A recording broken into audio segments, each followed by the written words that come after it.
live stream running for recording of this meeting.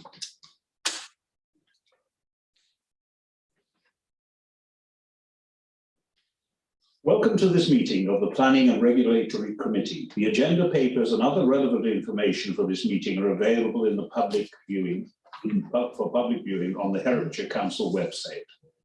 Please remember your words, and actions should be chosen carefully, and members are reminded that speeches are limited to 3 minutes. The Council is streaming this meeting live on the Herefordshire Council YouTube channel and also making a recording. The recording will be available via the Council's website shortly after the meeting is concluded. Other attendees are permitted to photograph and record the meeting, provided that it does not disrupt the business of the meeting. If you wish to be filmed or photographed, please identify yourself so that anyone who intends to record the meeting can be made aware.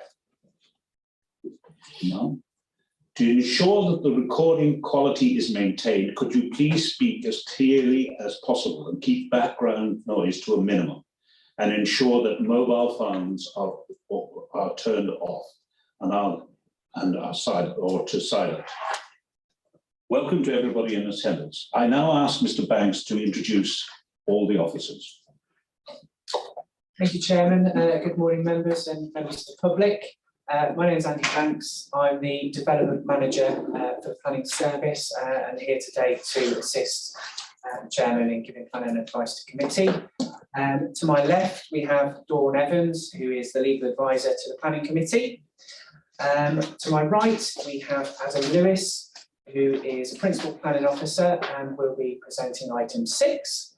To my far left, we have Emily Brooks and Josh Bailey, and they will be presenting items 7 and 8 respectively. We also have Katie Jones joining us remotely, and she will provide any advice on highway matters as is necessary. Thank you, Chairman. Thank you, Mr. Banks. We have received apologies from councillors Paul Andrews, Polly Andrews, John Hardwick and Graham Jones and Sebastian Bowen. Name substitutes. We have the following substitutes: Councillor Bolter for Councillor Paul Andrews, Councillor Kevin Tillett for Councillor Polly Andrews, Councillor Claire Davis for Councillor Jones. Item 3, complete members indicate if they wish to declare an interest in any of the items on the agenda. There are no declarations of interest. Then we'll move on to 4, the minutes of the meeting held on the 16th of March. Can the members raise their hands to indicate that they approve the minutes as published? Any against? Abstentions? 2. And that is carried. I have no chairman's announcements, so we'll move on now to item 6, the first application. 2 Hoots Bush Bank. Proposed 2 detached single-storey dwellings in a cart shed form. Can I request that the public speakers present in person for the agenda item 6 join the meeting? Mr. Garvey, a local resident, and Mr. Spreckley, the applicant's agent. Please take a place at the head of the meeting.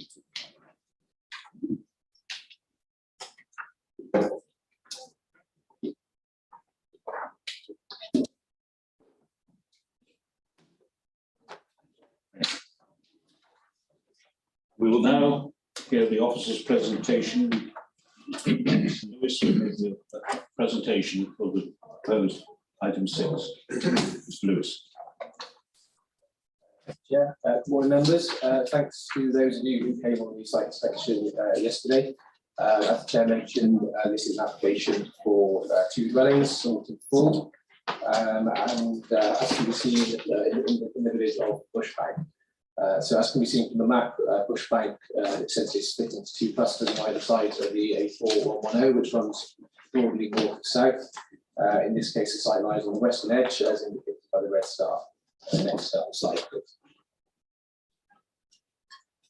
Slide above now shows the site in a bit more detail. The site's a broadly rectangular 0.2 hectare parcel of land currently laid to a commercial orchard.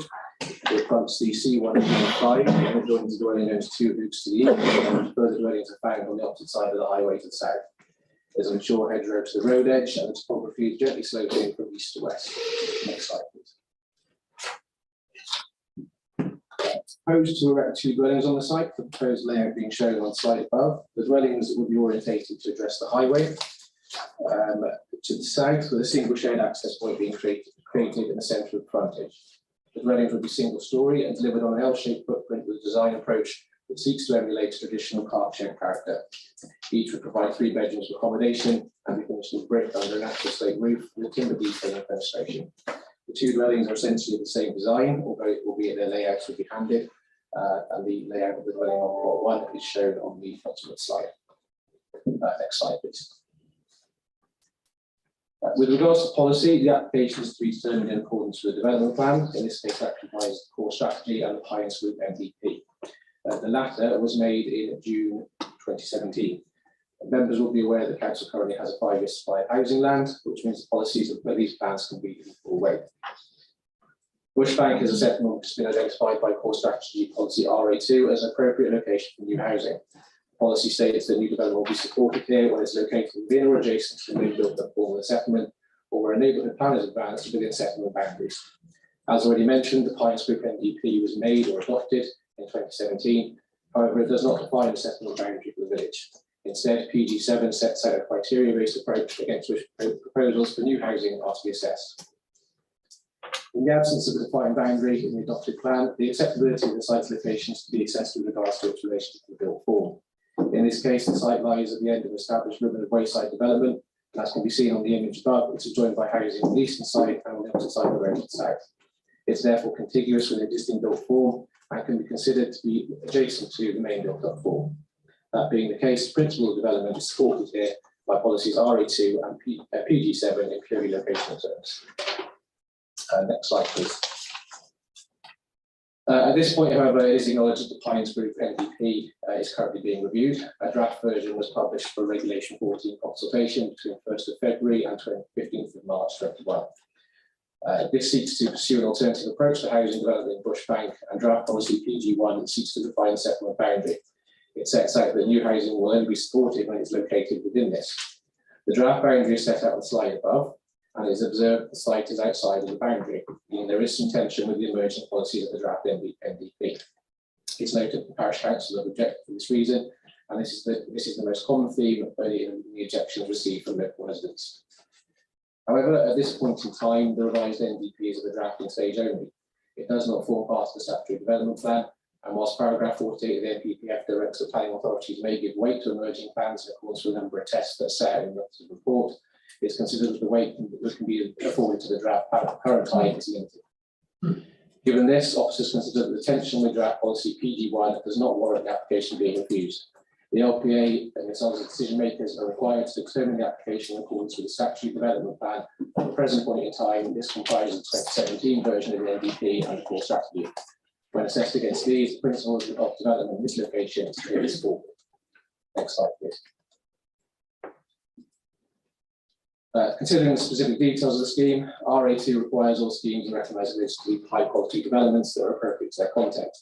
PG7 of the NDP sets out similar requirements for the village character and being a scale and density massing in keeping with existing properties in the vicinity. The site in this case continues an established pattern of single plot deep wayside development, which extends along the road from the bush inn at the centre of the village. It joins existing housing to the east and on the opposite side of the highway to the south, as shown on the images on the slide and as members alluded yesterday. The proposed layout relates well to existing patterns of development. The low density nature of the scheme, combined with the single storey height of the buildings, ensures that a soft transition at the edge of the village is maintained. There's a simulation of the scheme in this sense, we've assisted by new hedgerow and tree planting, and with regards to design, it is influenced by traditional rural vernacular and palette materials is considered to be appropriate to the context. Conditions are recommended to secure specific details of finishes, as well as details for slab levels for dwellings. And the applicant has given an undertaking to include a scheme of sustainability measures which are also recommended to be secured by condition. Subject to this, there's no policy conflict found. With regards to residential amenity, the proximity of the site to neighbouring dwellings, the topography, and the single-storey nature of the proposed buildings is that there is not considered to be any harm in terms of overlooking, overshadowing, or overbearing. Although concerns were initially raised by neighbouring residents regarding the potential for noise from pumps associated with the drainage system, the design has since been amended to a gravity-fed system, and hence pumps are no longer needed. There's hence no harm found in terms of noise, and no objections are offered from the Council's Environmental Health Officer on these grounds. Next slide, please. In terms of access, a shared drive can be created at the centre of the site, with the existing hedgerows translocated to deliver necessary visibility space. The Council's Transportation Manager has confirmed the access arrangement is acceptable, and that there be no detriment to the network in terms of safety or capacity. There's no policy tension found in this sense. With regards to ecology, the majority of the site is currently laid to commercial orchard, which offers relatively little in terms of ecological value. The native species on the hedge on the highway boundary, however, is of some potential interest, and this would be impacted through its translocation to deliver a means of access. The Supply Ecology Service considered this and set out a range of mitigation measures, as well as compensation in the form of 160 metres of new hedgerow planting at site boundaries. The Council's ecologist has reviewed the scheme and not identified any significant harm to biodiversity or green infrastructure. There's no policy tension here either. Members are therefore also advised the sites with the River Lug catchment, where the conservation of habitats and species regulations are applicable. You'll no doubt be aware of the restrictions that this poses, and essentially means that the can only be granted where new development here, where it can be shown with certainty that it have a neutral impact on the integrity of the lug. Foul water from the development will be managed through the use of individual package treatment plants with a discharge to a drainage mound. Surface water will be managed through a scheme of attenuation. The Council's land drainage engineer has confirmed that these arrangements are policy compliant, and it's also been assessed that the system meets the criteria within the Council's position statement that allows the conclusion to be drawn that there's a neutral impact upon local water quality in the River Lug. The Council's ecologist has completed a positive assessment in this regard, and Natural England, as the relevant statutory body, have not offered any objections to the scheme. It can therefore be concluded that the scheme adequately safeguards the River Lug and the River Wye SAC, and is hence policy compliant. With regards to any wider material considerations, the application has been duly assessed and no conflicts have been found. A full appraisal is offered in the officer's report. So to summarise, therefore, members are required to consider the application in the context of the presumption in favour of development. This means approving development according to the development plan without delay. Bushbank is a settlement that's been identified as a sustainable location for growth. Site here is located in the main built-up village in a location where the principle of development is supported by the policies of the current development plan in the form of the core strategy of 2017 Pirates Group NDP. The specific details of the scheme do not give rise to any conflict with policy, and no objections have been received from any technical consultancy. In officer's view, therefore, the scheme is found to be representative of sustainable development as is recommended for approval. Thank you. Thank you, Mr. Lewis. Now we have two speakers present and one statement which will be read on behalf of the parish Iron Group Parish Council to be read to the meeting. This is a statement on behalf of Mr. David Bowen-Jones on behalf of Iron Group Parish Council. Objections of the Parish Council and myself as a member of the Parish Council have been clearly expressed to Herefordshire Council in our comments, as well as those of others objecting. I understand that our Herefordshire Council representative, Michael Jones, will reiterate such objections at the meeting. Namely, the proposed site adjacent to Hoops remains a greenfield site being outside the defined village boundary accepted in principle by Herefordshire Council. Other issues include additional traffic congestion, the need to preserve biodiversity in hedgerows, which would be destroyed, and the fact that 5 new houses have already been built in Bushbank. The bungalow opposite has still not been finished after 5 or so years. Clearly no pressing demand, which must generally negate the need for any more houses, quite apart from the fact that the site is outside the village boundary. We anticipate that these objections and comments are appreciated and will be taken into account in a refusal of this application. With my thanks for your attention and apologies for my not being able to attend in person on this occasion. Thank you. Can we now ask Mr. Garvey, a local resident, to speak? You have 3 minutes, Mr. Garvey.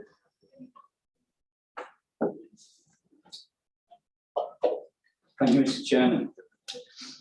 It is not sustainable to take prime agricultural land for development instead of food production, especially after Ukraine and Brexit. Paragraph 122 of the NPPF states planning policies and decisions need to reflect changes. 2, it is not sustainable to pipe surface and foul water southwards, then all the way back northwards to the other side of a ridge for dispersal, whilst hazarding the community and watercourses. 3, in relation to ecology, in half my lifetime, I've seen a long list of wildlife disappear or be very significantly diminished in bushbank. The cause is human activity and development, and other ancient hedges threatened, plus more human disturbance. 4, reference objections. Local residents do not agree with paragraph 6.24 in PF2. They believe the living conditions will not be protected. One example, if the eastmost ridge building was on the ridge, it would look down on existing properties. If cut into the ridge, it would render inaccurate the stated distance to the water table and affect drainage. The water table can reach just 50 centimetres below road level. Residents believe criteria in Payne's NDP 2017 have not been met. 5, traffic on the lane can travel at up to 60 miles per hour and be dense at times. Entrances on the south side are blind or semi-blind and not opposed. The proposed site entrances would oppose Bramley and the 2016 unfinished bungalow. Traffic movements and deliveries would increase on a narrow lane with no pavement. 6, in the undesirable event that planning permission is granted, condition 5 needs tightening to ensure that removal of the hedge and translocation are not separated in time. A construction method statement should be added requiring working only weekdays, 8:30 to 6 p.m, not weekends or holidays. 7, sustainability is for today's children. Last month, a scientific United Nations report told governments not only to stop what is being done to the planet, but reverse it. Unneeded, inherently damaging and speculative developments need to stop. Final points. There is no new employment, few facilities for buses, no demonstrated need for more local housing. Also, several housing supply sources are available. The number of dwellings on a lane has trebled. 3 of those are occupied by persons over 75. The Payne's NDP was supported by a democratic referendum. Today's children need sustainability. Construction and transport are 2 of the greatest polluters. Wildlife and habitats are in jeopardy. Changed thinking and interpretation is needed, and this committee has that power. Thank you, Mr. Chairman. Thank you. I now ask about Mr. Spreckley, the applicant's agent, to speak. You have 3 minutes, Mr. Spreckley. Thank you, Chairman. I hope you can all hear me. My name is James Spreckley. I am the applicant's agent. I'm a chartered surveyor and planning consultant, and I have practiced in Herefordshire for over 30 years.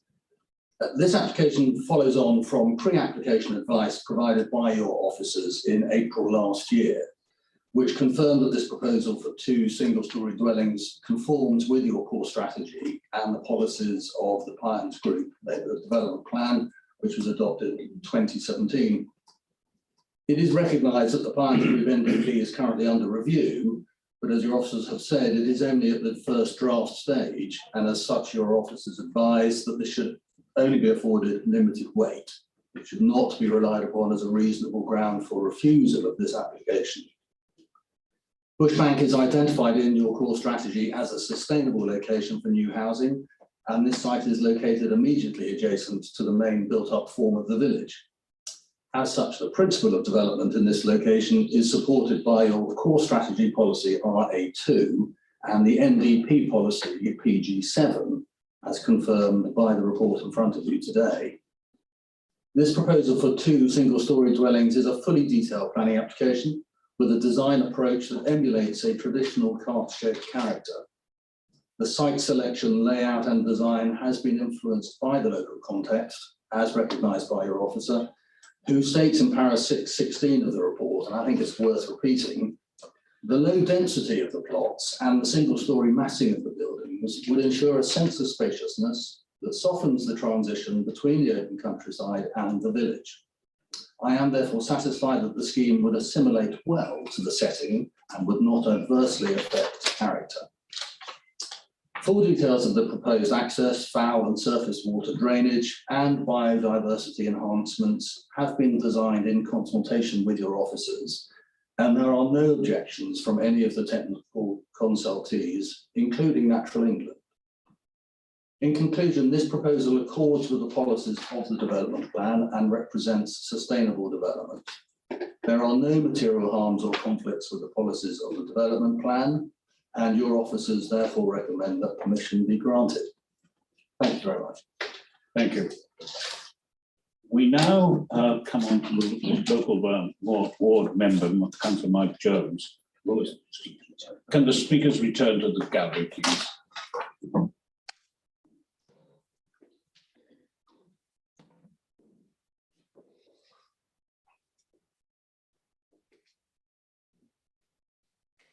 We now have a written statement from Councillor Mike Jones. Thank you, Chairman. I would like for this application 212634 at Bushbank to be rejected by the Planning Committee for several reasons. First and most prominently, the site falls outside of the Pions proposed NDP agreed settlement boundary set out by policy PG1.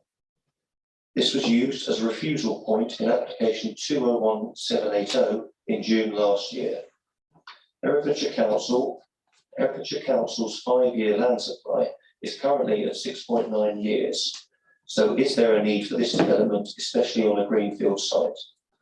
The Pions Group have exceeded the target of 68 new homes from 2011 to 2031, which was set out in policies RA1 and RA2 of the core strategy and in the neighbourhood plan.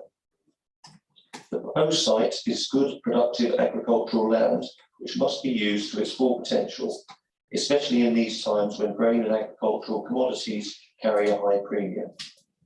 Although the two properties are for bungalow design, they are not for infill and would be on greenbelt land. What happens after? Does the whole field then become a potentially big site development? Should we not be following the national guidelines to preserve and protect our greenfield land? Drainage of the proposed site, is it adequate to prevent contamination of the river lug and tributaries that fill it? What about the surface water from these two large roofed properties? The lane in front of the proposed site is narrow, and as cars parked against the hedge, passing is difficult when meeting vehicles coming the other way.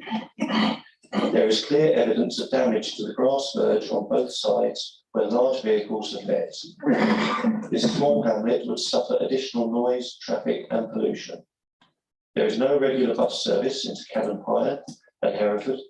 Walking and cycling facilities are non-existent with no pavements or cycle paths. What about the damage done by taking out productive apple trees and the existing hedge with its effect on wildlife and biodiversity?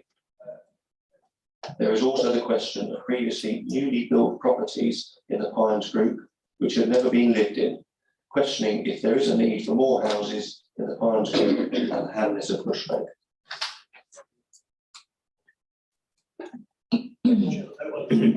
Thank you.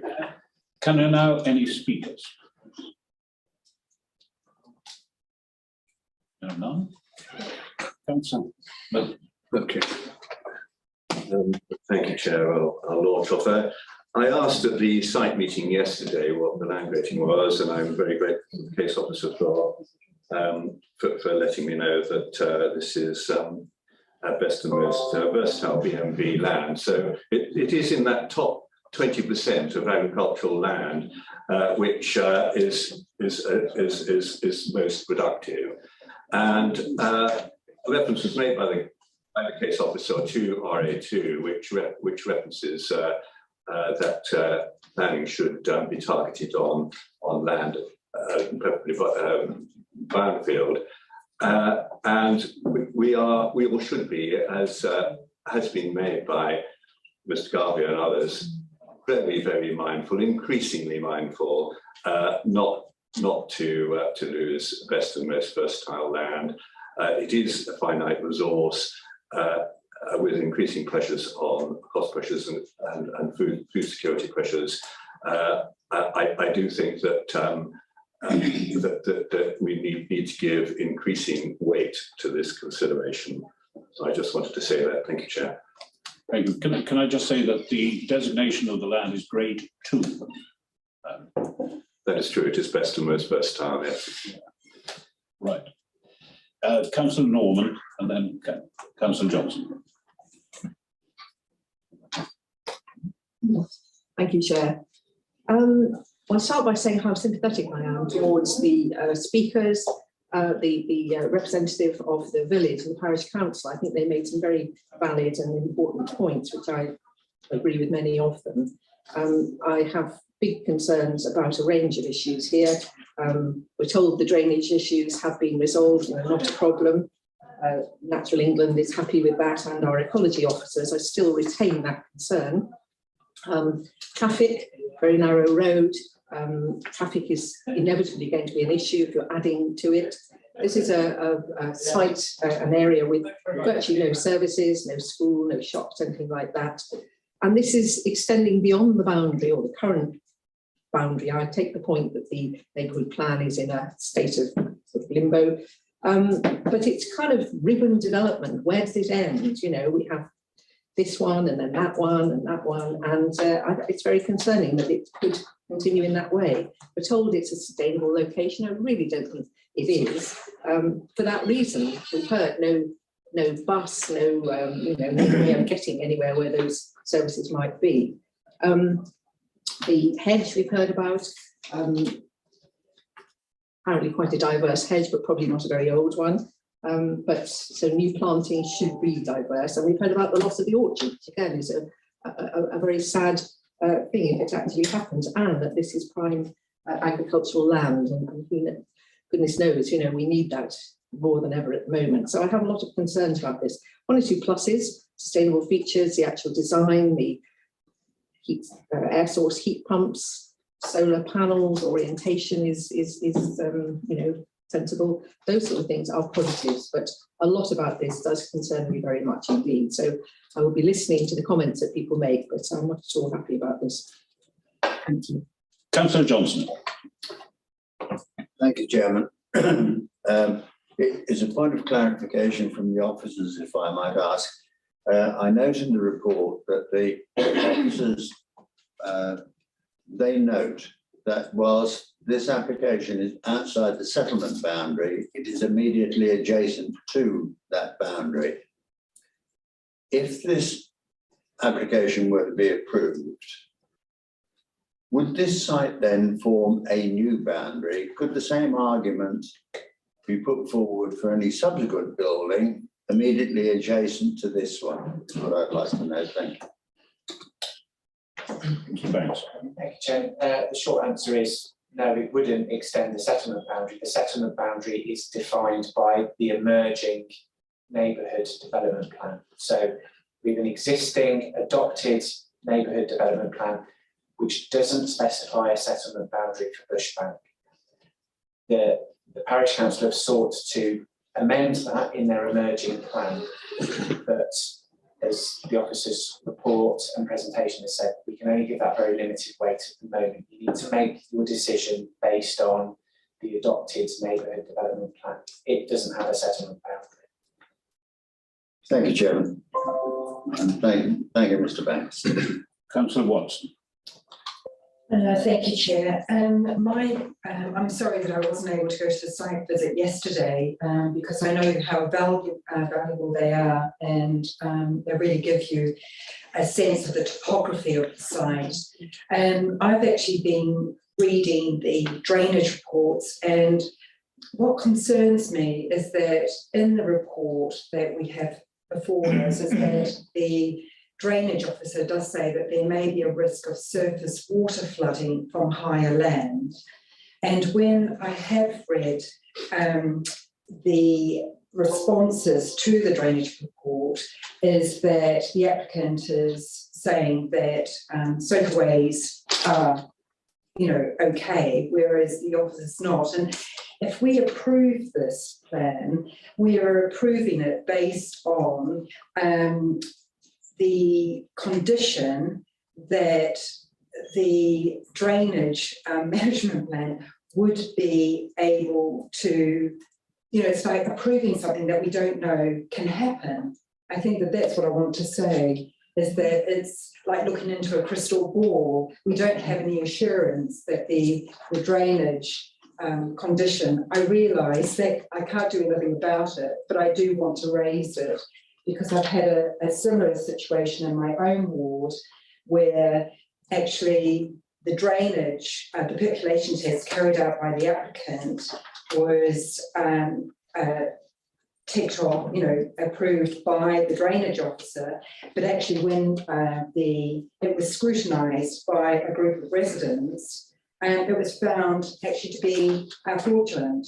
So with drainage and population tests, I'm a little bit touchy about it at the moment. So I know I can't do anything about it, but I feel very uneasy when I'm approving something that I can't be assured that the drainage system. Thanks. Do you want to? Yeah, thank you, Chair. You've had an extensive consultation response from our land drainage engineer. The final comments from December 2021 are quite explicit in saying that they have no objection subject to condition. That on the basis of the technical advice that you have, you need to trust the judgment of your technical officers. The conditions are there to agree matters at that later stage. The principle is acceptable, and that's what the drainage engineer's comments are saying. The technical, the principle of the scheme is acceptable.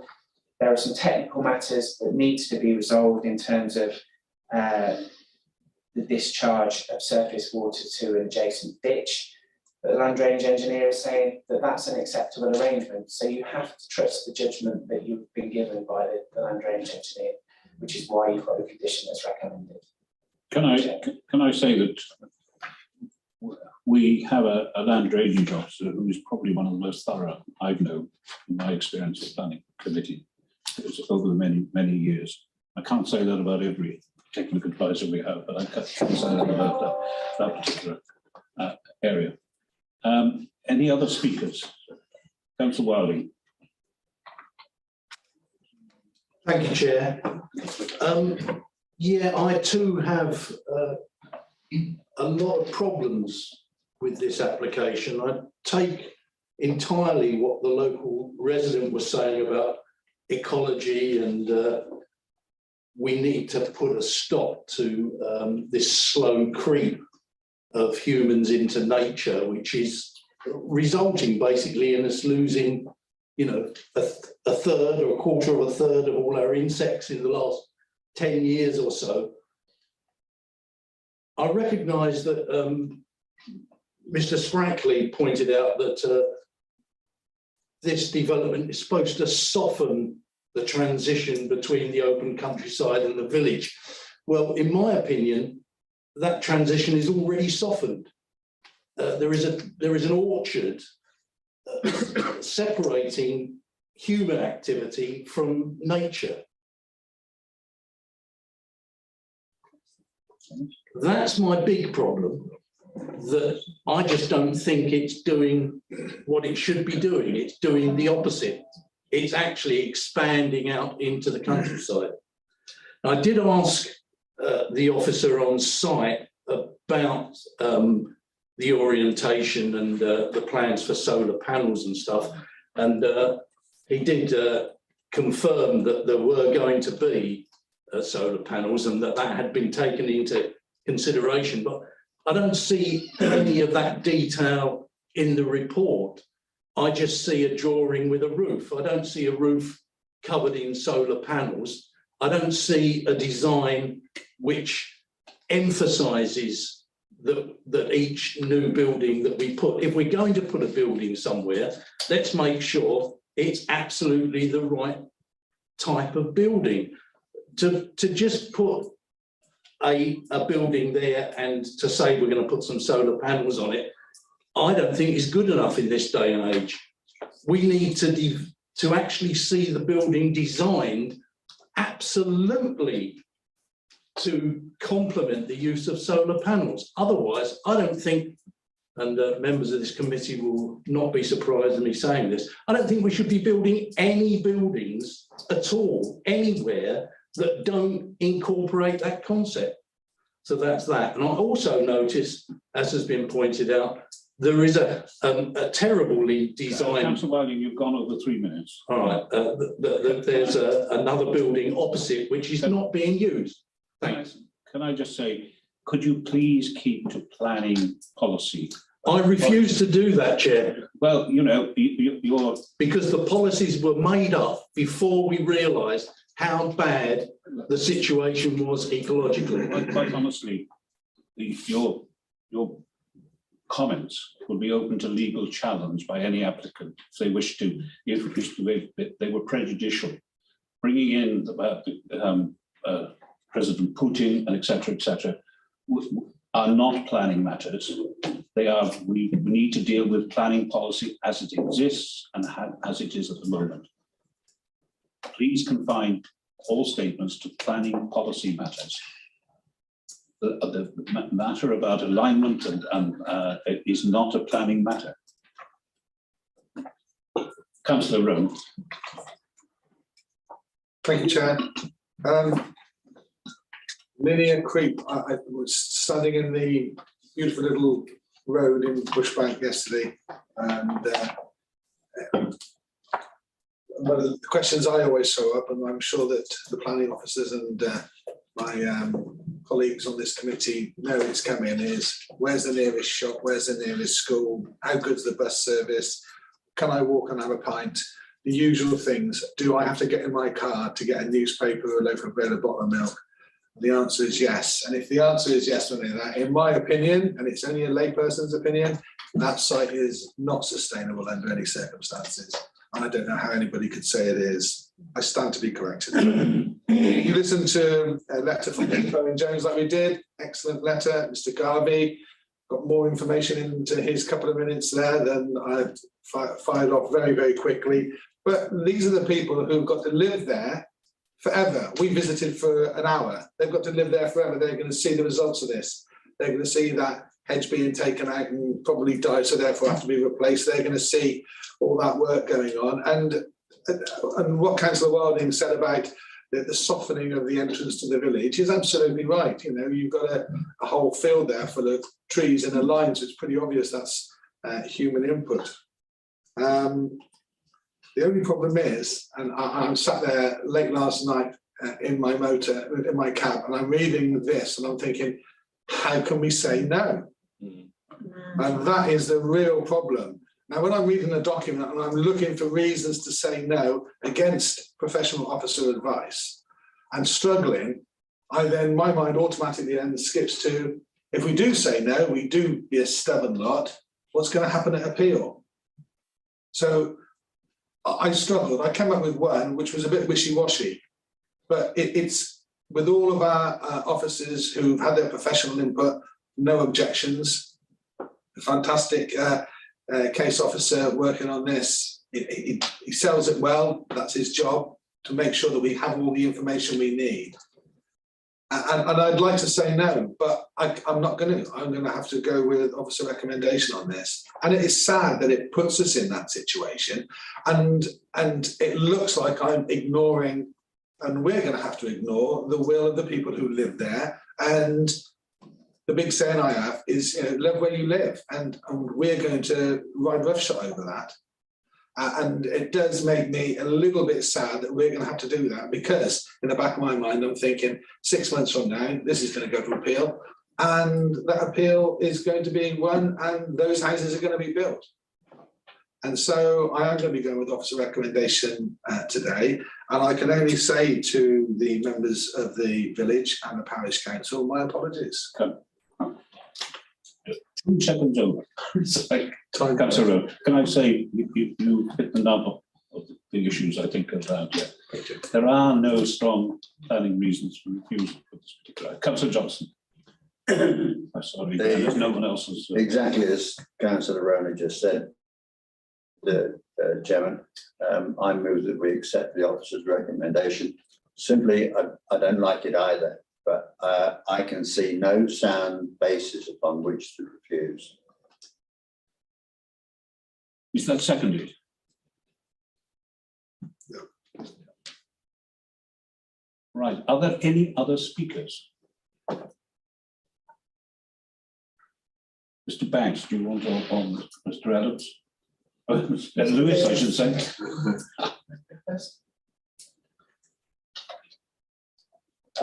Yeah, just to say, I think recognise all the issues as Councillor Johnson said. The starting point, we can debate sustainability and access to services, but the starting point in the fact of the matter is Bushbank is an identified settlement. It's been identified as sustainable by the core strategy, and that's where your decision should start from. So yeah, I think you covered all the points, so I won't say anymore. Sorry, we just had the summing up as far as from the officers. The local member is there's nothing more to say. Can we have a proposal with the seconder? The officers recommended as outlined within the report. Can I ask those in favour, please show. 1, 2, 3, 4, 5, 6, 7, 8 in favour. Those against? 1, 2, 3. Abstentions? 1. Then that is carried. Can I now ask for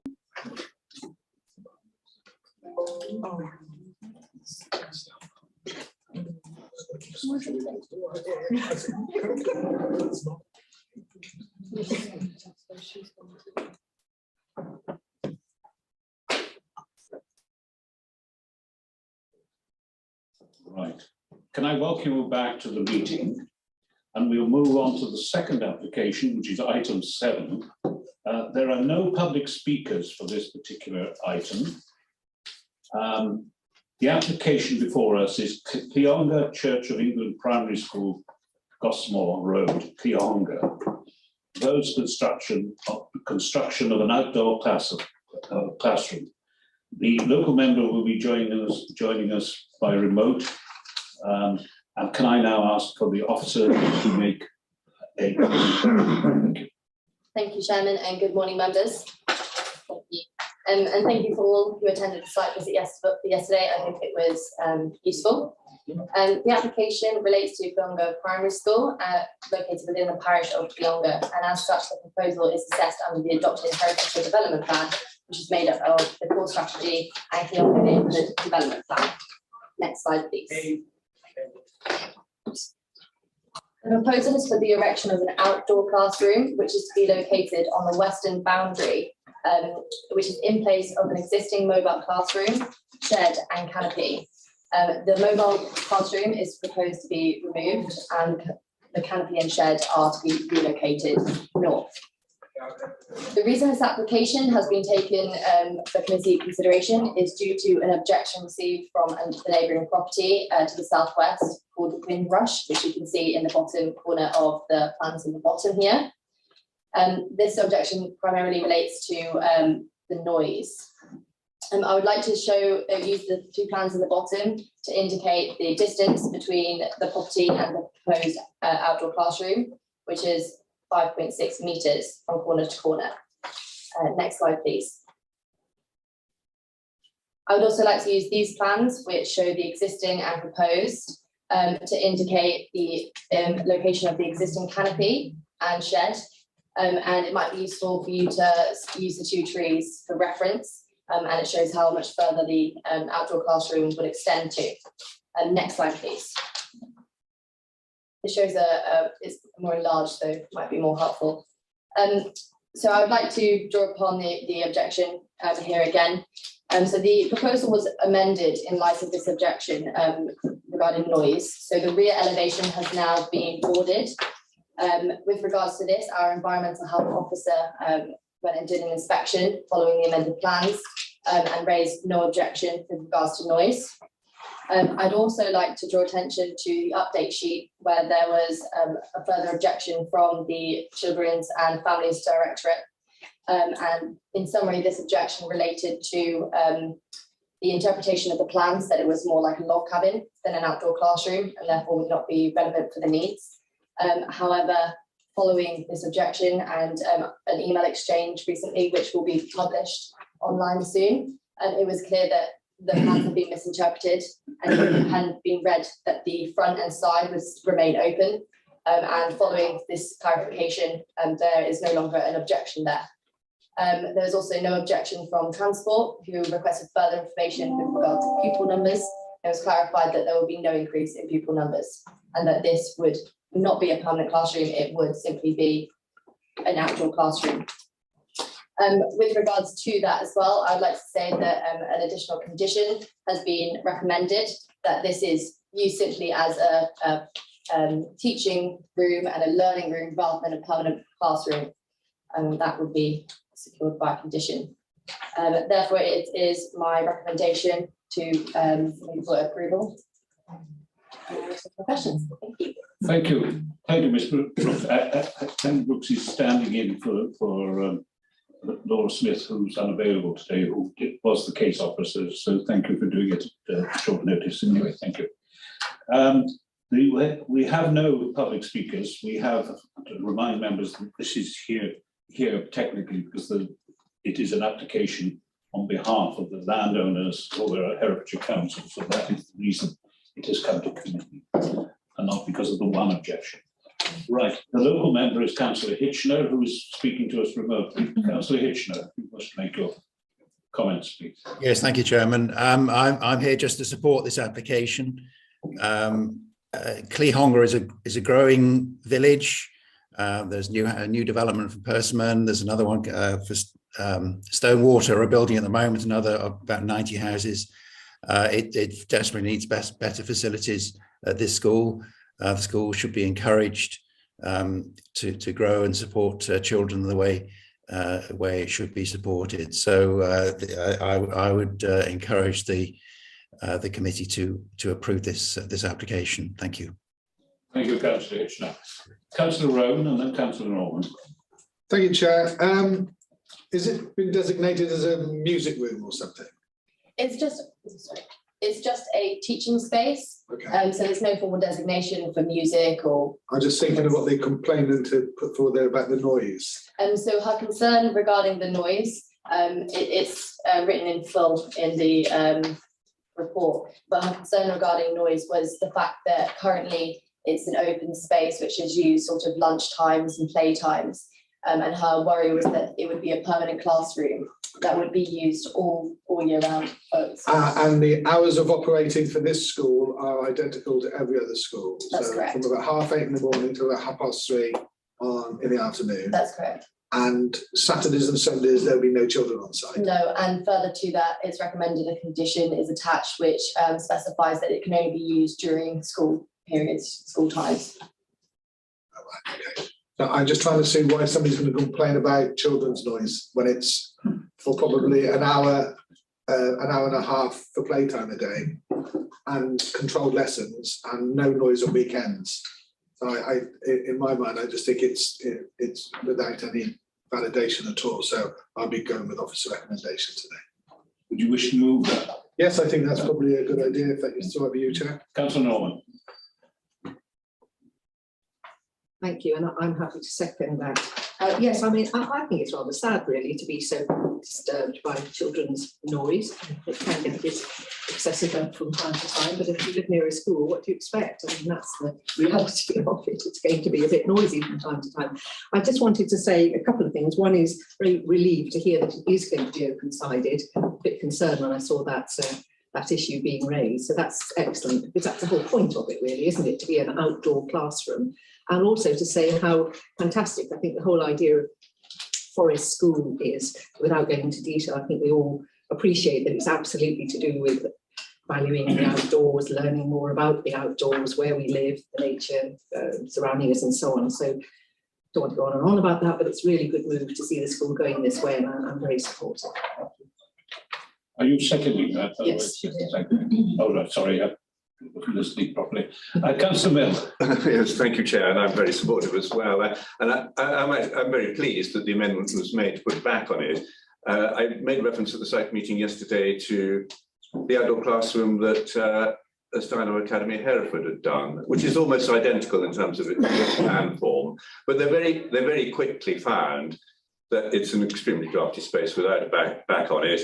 And they also quickly found that actually you need things like basic plumbing and a sink and little cubby holes for kids with their wellies, because they're going to have a little garden next to it, aren't they? And that's going to be the next thing will happen, which is all absolutely splendid and exactly what we should be supporting. So I just suggested that the applicant went over to Muchdew Church and had a look, and maybe we will see some slight revisions to this one before it's built, if we approve it, which I hope we do. Are there any other speakers? None. I don't know whether the local member wishes to sum up the debate as such. No, not at all, Chair. No. Okay, thank you. We'll go to the case officer. Brooks, perhaps I don't know whether you want to say anything. I have nothing further to add. That's all right. Thank you. Nothing to respond to during the debate. Right, that is been proposed and seconded. Can I ask those in favour, please indicate. That's unanimous. Unanimous? I don't even need to ask for against or abstentions. So there are none abstentions. So now we'll move on to the final item on page 53. Oh, thank you for coming. Well, I think he's gone anyway.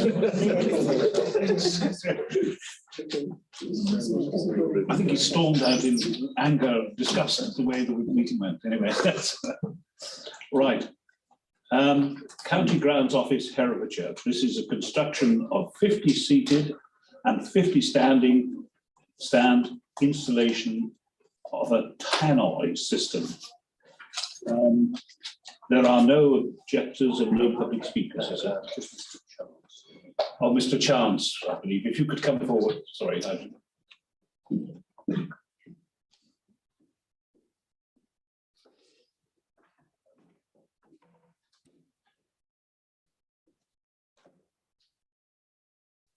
you.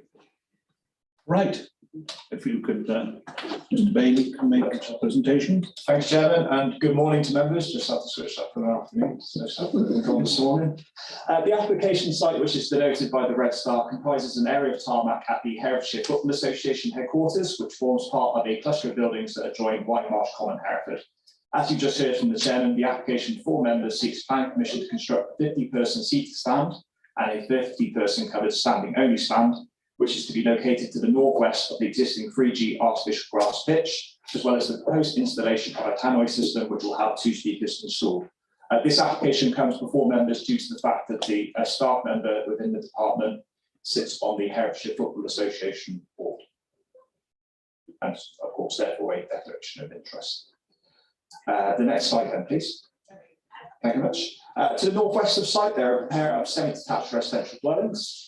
To the west is Moor Walk, a public right-of-way and cycleway which links White Marsh Common with Hereford City Centre, and the application site boundary is denoted by fencing which surrounds the 3G pitch, in which access to the site is taken off White Marsh Common Road, passing through the Lads Club car park and into the gated HFA car park, as members may have seen when we dealt with an application last year for the car park extension to the Football Association.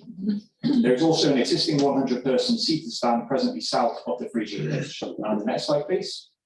In which on screen you'll see on the left the location plan edged in red, and then to the right the plan is siting of the proposed stands and tannoy system, which I can just show there, the 2 speakers, one there, and then the 2 stands as such.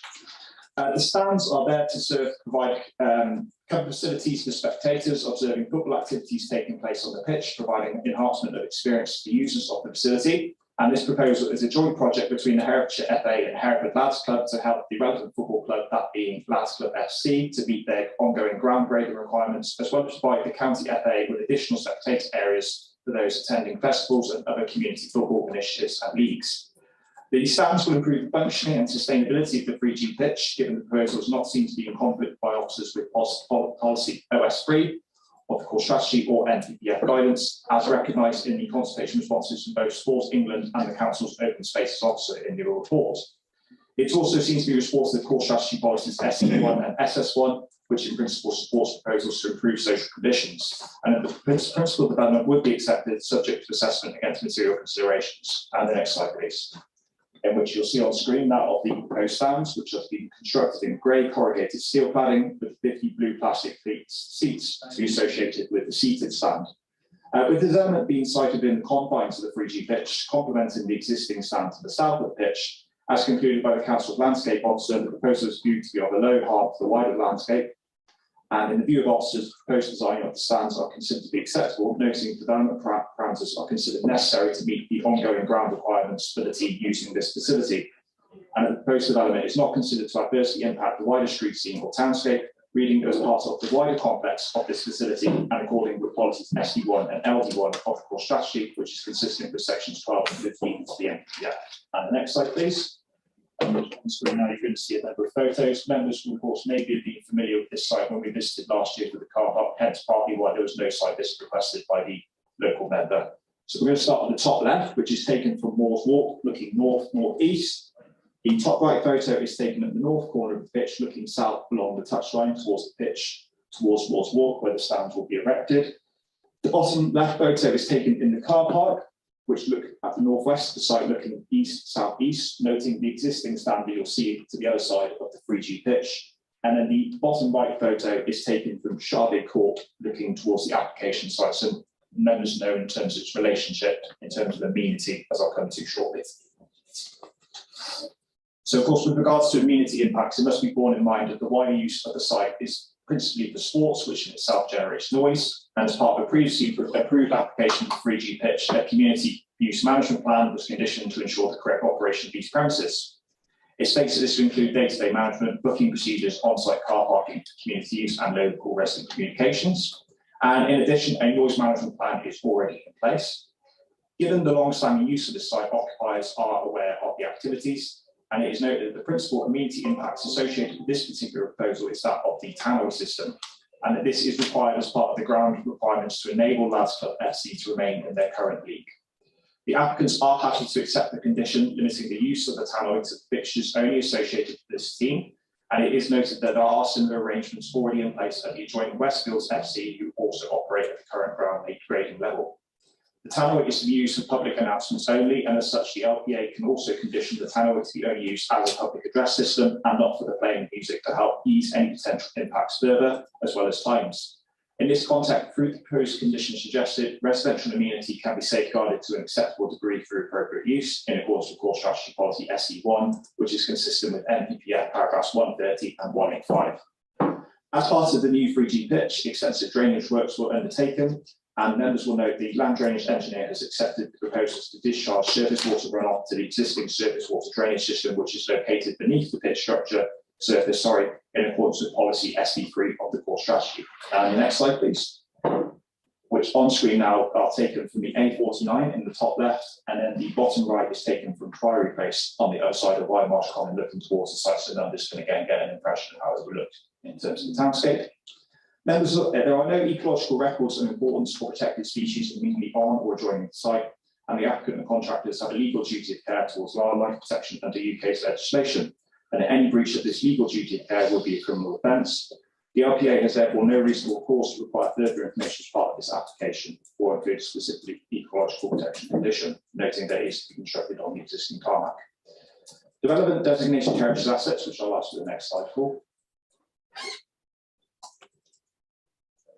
Are on screen now, and you can clearly see which they relate to below. The site in the context of designated heritage assets identified, the officers conclude that there will be no harm to be identified given the considerable degree of screening already provided by the built form already. In respect of exponential aspects, the proposal in the context that it already comprises multiple sporting facilities is viewed not to have an harmful impact, and it is considered that the proposal would conserve these identified heritage assets and thus accord with policy LD4 of the core strategy, and that the paragraph 202 test of the NPPF does not apply. And the next slide, please. Which is taken from the Wymarsh Common Cycleway, in which access arrangements are to remain unaltered. The proposed stands, of course, as said, to provide the ground cradle requirements, and as such, visitors to site is not expected to abnormally increase to an extent where it adversely impacts the local road network. Members will note the highways engineer has not objected following clarification from the applicant in terms of vehicle numbers to and from the site. I think officers considered the scheme not to raise any highway safety implications, and the proposal calls for policies NT1 and SF4 of the core strategy, which is consistent with section 9 of the NPPF and not contrary to paragraph 111 of the NPPF. And the next slide, please, which is the final slide, in which, in the view of officers, this proposal represents an improvement to the existing spectator infrastructure of this facility, and that when considered against the development plan as a whole and accounting for other material considerations, including that of the NPPF, the proposal is considered to be representative of sustainable development. And in the absence of any material planning considerations that indicate a decision being made other than in accordance with the development plan, it is therefore recommended to this committee that planning permission be granted. Thank you, Chairman. Thank you, Mr. Bailey. Can we now have one public speaker, Mr. Chance, who's speaking on behalf of the application? Mr. Chance, you have 3 minutes. Thank you. Thank you, Chairman. So I'm Dan Chance, I'm Football Development Manager at the Herefordshire FA. As mentioned, this application will mainly be utilised by Hereford Lads Club, whose first team are a resident team on our pitch, and they're required to meet ground grading requirements. We're fortunate in Herefordshire that we have 3 teams next season competing at step 5 of the National League system. To achieve this level of football, teams have to achieve on the pitch achievements, as well as meet off the pitch criteria, including ground grading requirements, which their volunteers work hard to achieve. The FA inspect clubs annually to ensure that clubs meet spectator safety, and this is why they have the ground grading requirements in place. Hereford Lads Club have a 2-year grace period where they're allowed to currently compete in the league they will be in next season in order to achieve these ground grading requirements. If they fail to achieve them, they will automatically be relegated, irrespective of where they finish on the pitch. The only missing part at the moment of their ground grading criteria is the tunnel system and the 2 stands mentioned in the application. On average, the club have 130 spectators this season, and currently we only have 100 seats available and 100 seated covered accommodation. This application will provide further accommodation for the extra supporters that currently can't fit under the covers. The club also utilise the pitch for their junior boys, girls, their veterans teams, their other senior men's sides, and their planned disability football teams, and in the future plan to utilise it for their future planned women's side. We run several other programmes on the pitch ourselves, including disability football and festivals, veterans football, walking football, including mental health specific and military veteran specific sessions, women and girls football, boys and men's football, and schools football, all of whom will be able to benefit from this through the seated and covered accommodation for their spectators. Thank you very much for your time. Thank you, Mr. Johnson. Can I say now that the local member is Councillor Holly Andrews, who has a close family funeral today. But she strongly supports this particular application and felt that it wasn't there was no need that she put her faith in the committee to do what was appropriate in this particular on this particular item on the agenda. Anyway, are there any speakers? Councillor Milmore, then. Yeah, I think this is a no-brainer, really. So I think I move that we support this application. Councillor Rowan? Yeah, a couple of questions. Our speaker just said that this was mainly going to be used for the football. I think in your presentation you said it was going to be conditioned or could be conditioned only for the football club, the Lads Club first team. I just heard at least 6 or 7 different levels and criteria and competitions, and that goes on to my second part, is why is there no limitation on the volume of how loud this thing is going to be? I'm not saying I don't want it. Well, I mean, if I'm devil's advocate and being pedantic, really, shouldn't there be a noise level from environmental health?